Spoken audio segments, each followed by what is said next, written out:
தயவு செஞ்சு மேன் இவ்வளவு கஷ்டப்பட்டு வந்திருக்காங்க, தயவு செஞ்சு கோஆபரேட் பண்ணுங்க. நார்மல் பீப்புள் கிடையாது. ஒருவேளை நயன்தாரா அவர்கள் ஏலியனா அப்படின்ட்டும் நான் யோசிக்க ஆரம்பிச்சிட்டேன். என்னடா மனுஷனே இல்லை, சாதாரண மனுஷன் கிடையாது, நார்மல் பீப்புள் கிடையாது அப்படின்னு சொல்கிறாரே அப்படின்ட்டு ஆடி போயிட்டேனா. ஹாய், எல்லாருக்கும் ஒரு மிகப்பெரிய வணக்கம். இன்னைக்கான வீடியோவில் நயன்தாரா அவர்கள் ஃபவுண்டராக இருக்கக்கூடிய ஃபெமி9 ஒரு மிகப்பெரிய ஈவெண்ட்டை நடத்தினாங்க. இந்த ஒரு ஈவெண்ட்டில் அவங்களுடைய எச்ச ப்ரமோஷனுக்காகவும் அவங்களுடைய எச்ச சுயநலத்திற்காகவும் நூற்றுக்கணக்கான இன்ஃப்ளூயன்சரை காக்க வச்சுருக்காங்க, பயன்படுத்தியிருக்காங்க அப்படின்னு சொன்னால் அதை யாராலும் மறுக்க முடியாது அப்படின்ட்டு நான் நினைக்கிறேன். ஃபெமி9 நடத்தின அப்படி ஒரு ஈவெண்ட் மதுரையில் வேலம்மாள் காலேஜ் மெடிக்கல் காலேஜில் நடந்துச்சு. எந்த ஒரு மெடிக்கல் காலேஜில் நடந்த ஒரு ஈவெண்ட்டுக்கு பல இன்ஃப்ளூயன்சரை, அதாவது கிட்டத்தட்ட நூற்றுக்கணக்கான இன்ஃப்ளூயன்சரை தமிழ்நாடு ஃபுல்லாக இன்வைட் பண்ணியிருக்காங்க. அந்த இன்ஃப்ளூயன்சர் இன்வைட் பண்ணதில் இவங்க என்னெல்லாம் தப்பு பண்ணி வச்சுருக்காங்க, நயன்தாரா எதுக்கு இவ்வளோ ஆட்டிடியூட் காட்டுறதுக்கான காரணம் என்ன, இவங்க கூப்பிடலாட்டி எந்த இன்ஃப்ளூயன்சரும் வந்து நின்றுக்க மாட்டாங்கன்ட்டு நான் நினைக்கிறேன். அதே மாதிரி ஒரு கை கொடுக்கறதுல என்ன ஆயிரப்போகுதுன்னு எனக்கு தெரியலை, ஒரு ஃபோட்டோ எடுக்கிறதுல என்ன ஆயிரப்போகுதுன்ட்டு எனக்கு தெரியலை. இன்னொரு விஷயம், முக்கியமான விஷயம், நம் நாட்டுடைய தேசிய கீதத்திற்கு ஒரு 2 நிமிடம் ஒரு இடத்துல நிற்கிறதுக்கு நயன்தாராக்கும் விக்னேஸ்வரனுக்கும் என்ன பிரச்சனைன்ட்டு எனக்கு தெரியல. அதே மாதிரி வீட்டுக்குன்னு ஒருத்தர் விருந்தாளை கூப்பிட்டுட்டிங்கன்னா அவங்களுடைய உபசரிக்க வேண்டியது உங்களுடைய கடமை. ஆனால் நீங்கள் இவ்வளோ கவனக்குறைவாக இருந்ததும், டைம் முக்கியமாக வெளியூரில் இருந்து எத்தனையோ இன்ஃப்ளூயன்சர் வந்து டைமுக்கு நயன்தாரா அவர்கள் வரலை அப்படிங்கிற ஒரு காரணத்துக்காக அவங்களுடைய ட்ரெயின் பஸ் எல்லாத்தையும் மிஸ் பண்ணி ஃபினான்ஷியலாகவும் ரொம்ப கஷ்டப்பட்ட இன்ஃப்ளூயன்சர் எல்லாம் நம்ம பார்த்தோம். அதே மாதிரி அவங்க வாங்க உங்களுக்கு சோறு போடுறோம் அப்படின்னு சொல்லி கூப்பிட்ருக்காங்க, சோறும் போட்டிருக்காங்க. சோறு போட்டது கூட பெருசு கிடையாது. அதில் முக்கியமாக குறிப்பிட்ட ஒன்றே நாங்கள் நயன்தாரா கூட நீங்கள் வர்றவங்க ஃபோட்டோ எடுத்துக்கலாம் அப்படிங்கிற மாதிரி சொல்லியிருந்தாங்க. ஆனால் பேருக்கு 4 பேருக்கு போஸ்ட் கொடுத்துட்டு அப்படியே நயன்தாராவும் விக்னேஷ் அவர்களும் கிளம்பி சென்று விட்டாங்க. இந்த இஷ்யூ ஒரு மிகப்பெரிய இஷ்யூ ஆகுது. நயன்தாராக்கு இவ்வளோ ஆட்டிடியூட் எதுக்கு அப்படின்ட்டு நான் இப்போ கேள்வி எழுப்புகிறேன். என்னங்க பெரிய செலிப்ரிட்டியாக இருந்தாலும் அவங்களும் மனுஷங்க தான், அவங்க ஒன்றும் நார்மல் பீப்புள் கிடையாதுன்ட்டு யாரும் சொல்ல முடியாது. அவங்களும் மனுஷங்க தான். கிட்டத்தட்ட 3 மணி நேரத்தில் ஃபங்க்ஷன் முடிஞ்சிடும்னு வெயிட் பண்ணிகிட்டு இருந்துட்டு அந்த ஒரு நாள் ஃபுல்லாகவே வேஸ்டான இன்ஃப்ளூயன்சரும் மனுஷன்தான், இதை பார்த்துட்ருக்குற நீங்களும் மனுஷன்தான். இவன் சாதாரண பீப்புள் இல்லை அப்படின்னு சொல்கிறதுக்கு அவங்க ஒன்றும் பெரிய ராணி கிடையாது. அவங்க கூப்பிட போய் தான் நீங்கள் எல்லோரும் வந்திருக்கீங்க, அதை ஃபஸ்ட்டு புரிஞ்சுக்கோங்க. அதே மாதிரி நயன்தாரா அவர்களுடைய இன்விடேஷனில் குறிப்பிடப்பட்டிருந்த சில விஷயங்களை இப்போ நான் உங்கள்கிட்ட சொல்லணும் அப்படின்ட்டு ஆசைப்பட்றேன். அது மட்டும் இல்லாமல் இவங்க எந்த ஸ்ட்ராட்டஜி யூஸ் பண்ணி இவ்வளோ ப்ரமோஷன் பண்ணியிருக்காங்க அப்படிங்கிறத பற்றியும் உங்கள்கிட்ட விளக்கணும்ட்டு நான் ரொம்ப ஆர்வமாக இருக்கேன். ஏன்னா இவ்வளோ பெரிய விஷயத்த சிம்பிளாக எந்த செலவுமே இல்லாமல் பண்ணிட்டு போயிட்டே இருந்துட்டாங்க. அவங்களுடைய அந்த ஒரு கம்பெனிக்கு நல்ல ஒரு பேரும் கிடச்சாச்சு. நல்ல பேர் கிடையாது, ஆனால் நெகட்டிவ் ப்ரமோஷன் எப்படியோ எகிரிடுச்சுங்க. இன்ஃப்ளூயன்சர் மீட் அண்ட் க்ரீட் உங்களுக்கு எந்த காசும் நாங்கள் தரப்போகிறது இல்லை, ஆனால் நீங்கள் வந்து நயன்தாரா கூட ஃபோட்டோ எடுத்துக்கலாம், ஒரு வேளை உணவு சாப்பிட்டுக்கலாம், நீங்கள் மதுரையை சுற்றி பார்த்துக்கலாம் அப்படின்னு சொல்லிட்டு இன்ஃப்ளூயன்சர்ஸ் ஆசை காட்டி உள்ளே இழுத்துட்டாங்க. இழுத்தி கரெக்ட் டைமுக்கு வந்தாங்களான்னு கேட்டிங்கன்னா கரெக்ட் டைமுக்கு வரலை. பல இன்ஃப்ளூயன்சரை காக்க வச்சுருக்காங்க. அப்படி பண்ணி அவங்களுடைய ப்ரொமோஷனுக்கு ஏதாவது பண்ணலாம்ட்டு நான் நினைக்கிறேன். அதே மாதிரி நயன்தாரா அவர்கள் குறிப்பிட்டுள்ள இன்விடேஷனில் இப்போ என்ன இருக்குன்ட்டு நம்ம பார்க்கலாம். இன்விடேஷனில் ஒரு 5 விஷயத்தை வந்து குறிப்பிட்டிருக்காங்க.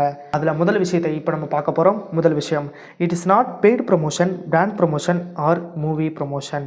இது வந்து எந்த விதமான பெய்ட் ப்ரமோஷன் கிடையாது, ஆட் ப்ரமோஷன் கிடையாது, மூவி ப்ரமோஷன் கிடையாது, எந்த பிராண்டுக்கான ப்ரமோஷனும் கிடையாது அப்படிங்கிற மாதிரி தான் குறிப்பிட்டிருக்காங்க. ஆனால் இது பிராண்டுக்கான ப்ரமோஷன் தான். ஃபெமி9 அப்படிங்கிற ஒரு பிராண்டுக்கான ப்ரமோஷன் தான். இந்த ப்ரமோஷனுக்காக ஏகப்பட்ட இன்ஃப்ளூயன்சரை நீங்கள் யூஸ் பண்ணிக்கிட்டீங்க அப்படிங்கிறது மறுக்கப்படாத உண்மையாக இருக்கும்.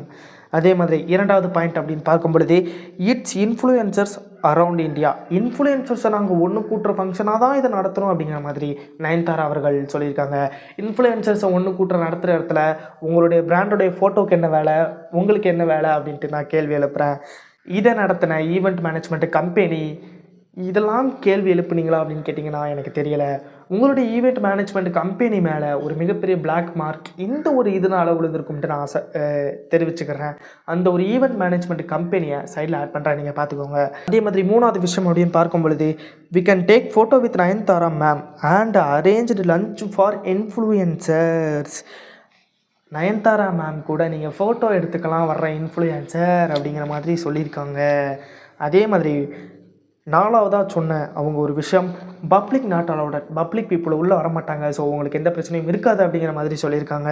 அப்புறம் 5வதாக சொன்ன விஷயம், if you interested you can register the scanner in poster. போஸ்டரில் உள்ள ஸ்கேனரை நீங்கள் ஸ்கேன் பண்ணி உங்களுடைய டீட்டெயில்ஸ் கொடுத்து நீங்கள் அனுமதி வாங்கிட்டு நீங்கள் வந்துக்கிட்டே இருக்கலாம் அப்படிங்கிற மாதிரி இன்ஃப்ளூயன்சஸ்க்கு நயன்தாரா அவர்கள் சொல்லிட்டாங்க. அதே மாதிரி ஃபங்க்ஷன் 9 AM to 2 PM, அதாவது 9 மணி, காலையில் 9 மணிலேருந்து 2 மணி வரை மதுரை வேலம்மாள் மெடிக்கல் காலேஜில் வச்சு ஃபங்க்ஷன் நடத்த போகிறோம் அப்படிங்கிற மாதிரி சொல்லிட்டாங்க. ஆனால் நயன்தாரா வந்தது 2 மணிக்கு தான். 2 மணிக்கு வந்த நயன்தாரா மேடையிலேருந்து கொஞ்சம் நேரம் பேசிட்டு விக்னேஷ் சிவன் அவர்களும் பேசி முடிச்சுட்டு அப்படியே உள்ளே வரும்போதே கான்ட்ரவர்சியோடைய தான் வராங்க. உள்ளே வரும்போது நிறைய பேர் கை கொடுக்காங்க. அந்த கை கொடுத்தாதான் உங்களுக்கு என்ன அப்படிங்கிற மாதிரி நான் கேட்கேன். அவங்க இல்லாட்டி நீங்கள் இன்றைக்கி அந்த இடத்துல இல்லை அப்படிங்கிறத நீங்கள் மறந்துட்டீங்க அப்படின்ட்டு நான் நினைக்கிறேன். நீங்கள் தான் உங்கள் மொபைலில் வீடியோ எடுத்து உங்களுடைய அக்கௌண்ட்டில் போடுங்க, அப்போனா தான் என்னுடைய இதுக்கு ப்ரொமோஷன் கிடைக்கும்னு சொல்லாமல் சொல்லி கூப்பிட்டு வந்துட்டீங்க. ஒரு கை கொடுத்ததில் என்ன குறைஞ்சி போயிடுவீங்கன்ட்டு எனக்கு தெரியல. வந்ததே லேட்டு, அதில் அவ்வளோ ஆட்டிடியூட் வேறு இருக்குமான்னு கேட்டிங்கன்னா எனக்கு தெரிஞ்சு காரி துப்பிடலான்னு எனக்கு தோணுது. இந்த ஃபங்க்ஷன் முடிஞ்சது 2 மணிக்கு முடியும்னு சொன்ன ஃபங்க்ஷன் 2 மணிக்கு தான் ஆரம்பிச்சிச்சு. 2 மணிக்கு ஆரம்பிச்சு கிட்டத்தட்ட ஒரு 6 மணிக்கு இந்த ஃபங்க்ஷன் முடிஞ்சிருக்கு. ஃபங்க்ஷன் முடிஞ்சோடனே நிறைய இன்ஃப்ளூயன்சர் ட்ரெயின் பஸ்ஸுன்னு நிறைய மிஸ் பண்ணிட்டாங்க. அவங்களுக்கு சில கமிட்மெண்ட்ஸ் இருக்கும். இன்ஃப்ளூயன்ஸாக இருக்கிறது சாதாரண மேட்ரு கிடையாது. ப்ரொமோஷன் பார்க்கணும், அடுத்து ஆட் பண்ணணும், அடுத்த ஷூட் பண்ணணும், அடுத்து அதை எடிட் பண்ணணும், இது கண்டென்ட் எழுதணும், அதை போஸ்ட் பண்ணணும். அவ்வளோ வேலையிலையும் அவங்களுடைய நிறைய பேருடைய வேலை பாதிக்கப்பட்டிருக்கு. 6 மணிக்கு ஆயிட்டு, ஓகே 6 மணி வரை இருந்து நம்ம நயன்தாரா மேம் கூட ஃபோட்டோ எடுத்துகிட்டு போயிடுவோம் அப்படிங்கிற ஒரு இன்டென்ஷனில் தான் எல்லோரும் இருந்திருக்காங்க. அப்படியும் நயன்தாரா அவர்கள் ஃபோட்டோவுக்கு போஸ்ட் கொடுக்காம வெறும் 4 பேருக்கு மட்டும் போஸ்ட் கொடுத்துட்டு கிளம்பி போயிட்டாங்க. அதுலேயும் விக்னேஷ் சிவன் சொன்ன ஒரு வார்த்தை இருக்கிறது, அதாவது உங்களுக்கு என்ன ஃபோட்டோ தானே எடுத்துக்கலாம் அப்படிங்கிற மாதிரி ஒரு அசால்ட்டான நக்கலை சொல்கிறாரு. ஒரு பாசத்தோட உரிமையோட சொல்கிறதுங்கிறது வேறு. அந்த டோன்லேயே நம்மளுக்கு தெரிஞ்சிடும் இவங்க எந்த மாதிரி சொல்கிறாங்க அப்படின்ட்டு. உங்களுக்கு ஃபோட்டோ தானே எடுத்துக்கணும், வாங்க எடுத்துப்போம் அப்படின்னு சொல்கிறது வேறு. என்ன உனக்கு ஃபோட்டோ தானே வேணும், வா எடுத்து தொலை அப்படின்னு சொல்கிறது வேறு அப்படின்ட்டு நான் நினைக்கிறேன். அது அவருடைய டோனில் நல்லாவே தெரிஞ்சு நீங்கள் எச்ச ஃபோட்டோக்காக தான் இங்கே வந்திருக்கீங்க அப்படின்னு சொல்லிட்டு முழுக்க இன்ஃப்ளூயன்சரை நயன்தாரா அவர்கள் மதிக்கலை. சோசியல் மீடியா இன்ஃப்ளூயன்சரை மதிக்கலைனா சோசியல் மீடியாவே அவங்க மதிக்கலை அப்படின்ட்டு தான் நான் எடுத்துக்கிடுவேன். அதே மாதிரி தேசிய கீதத்தை மதிக்கலை, தேசிய கீதத்தை மதிக்கலாட்டி இந்த ஒரு நாட்டில் இருக்கிறதுக்கே தகுதி இல்லை அப்படின்ட்டு தான் நான் எடுத்துக்கிடுவேன். அதே மாதிரி சொன்ன டைமுக்கு கரெக்டாக வரலை, சொன்ன டைமுக்கு கரெக்டாக வராதனால இவங்களுக்கெல்லாம் இந்த ஆட்டிடியூட்லாம் தேவையே இல்லைன்ட்டு நான் நினைக்கிறேன். அதே மாதிரி ஃபோட்டோ எடுத்துக்கொண்டு இருக்கும்போது ஒரு முக்கியமான விஷயம் நடந்துச்சு. ஒரு இன்ஃப்ளூயன்சர் ஒருத்தர் முன்னாடி வந்துட்டு இவங்க ஒன்றும் நார்மல் பீப்புள் கிடையாதுங்க, கொஞ்சம் புரிஞ்சுக்கோங்கன்னா அவ்வளோ வக்கரமாக கத்துனதுக்கான காரணம் என்னன்ட்டு எனக்கு சத்தியமாக தெரியல. எனக்கு சிரிப்பாக வந்துருச்சு. ஒருவேளை நயன்தாரா அவர்கள் ஏலியனா அப்படின்ட்டும் நான் யோசிக்க ஆரம்பிச்சிட்டேன். என்னடா மனுஷனே இல்லை, சாதாரண மனுஷன் கிடையாது, நார்மல் பீப்புள் கிடையாது அப்படின்னு சொல்கிறாரே அப்படின்ட்டு ஆடி போயிட்டேனா. அவங்களும் நார்மல் பீப்புள்ன்ட்டு நினைங்க. எப்போ நம்ம அப்படி நினைக்க ஆரம்பிக்கிறோமோ அவங்களுடைய மார்க்கெட்டு தன்னால் கீழே இறங்க வைக்கணும். இன்னைக்கு இத்தனை கோடி மக்களாலையும் அந்த ஒரு இன்ஃப்ளூயன்சராலையும் தான் அவங்க அந்த இடத்துல இருக்கிறாங்க அப்படின்ட்டு அவங்க மறக்கக்கூடாது அப்படின்ட்டு நான் நினைக்கிறேன். அவங்க முதல்ல எந்த இடத்துல இருந்து வந்தாங்க அப்படிங்கிறதையும் அவங்க மறக்கக்கூடாது அப்படிங்கிறது என்னுடைய நோக்கமாக இருக்குது. நீங்கள் கரெக்ட் டைமுக்கு வந்துட்டு அவ்வளோ பெரிய ஆட்டிடியூட் காட்டியிருந்தீங்கன்னா கூட அது கரெக்டாக இருந்திருக்குமோ அப்படின்ட்டு எனக்கு தோணுது. டைமுக்கும் வரலை, எதுவுமே செய்யலை, அப்புறம் எதுக்கு அந்த ஆட்டிடியூடு? அதை தூக்கி நீங்கள் உங்கள் கார்லேயே வச்சுட்டு வந்துட்டிங்கன்னா நல்லாயிருக்கும் அப்படின்ட்டு நம்புகிறேன். அதே மாதிரி நீங்கள் அழைக்கலாட்டி எந்த இன்ஃப்ளூயன்சரும் அந்த ஒரு மீட்டுக்கு வந்திருக்க மாட்டாங்க. அப்படி அழைக்காமல் வந்த இன்ஃப்ளூயன்சரை நீங்கள் அவமானப்படுத்துனீங்கன்னா அது 100% கரெக்ட். ஏன்னா அவங்களுடைய கொழுப்பு அவங்க வந்திருக்காங்க. இது நீங்களாக தேடி போய் அனுப்ப போய் தான் அவங்க வந்திருக்காங்க, நீங்கள் கூப்பிட போய் தான் அவங்க வந்திருக்காங்க. அப்படிங்கும்போது எதுக்கு அவங்கள அவமரியாதைப்படுத்தணும், காக்க வைக்கணும் அப்படிங்கிறது கேள்வியாக இருக்குது. அப்போ கூட மேடையில் வந்த பிறகு சாரி டைம் ஆகிடுச்சுன்னு ஒரு வார்த்தை சொல்கிறதுலையும் எதற்காக லேட் ஆகிடுச்சுன்ட்டு மீடியாக்கிட்ட கொடுக்கறதுலையும் அவங்க இல்லளவும் குறைஞ்சி போயிட மாட்டாங்க அப்படிங்கிறதாங்க என்னுடைய கோரிக்கையாக இருக்குது. ஓகேங்க, இதற்கு நயன்தாரா அவர்கள் மட்டும் காரணமானு கேட்டிங்கன்னா அங்கே போன 100 இன்ஃப்ளூயன்சரும் தான் காரணம் அப்படின்ட்டு நான் நினைக்கிறேன். அவங்க கூப்பிட்றாங்க, அவங்கள்ட்ட ஃபோட்டோ எடுக்கிறதுங்கிறதுக்காண்டி போய் நின்றுட்டாங்க, அவமானப்பட்டுட்டும் வந்துட்டாங்க, உப்பை தின்னவன் தண்ணியை குடிச்சிட்டும் வந்துட்டான். ஓகே, இதுலேருந்தே நயன்தாரா அவர்களுடைய கேரக்டர் வெளியே வருது.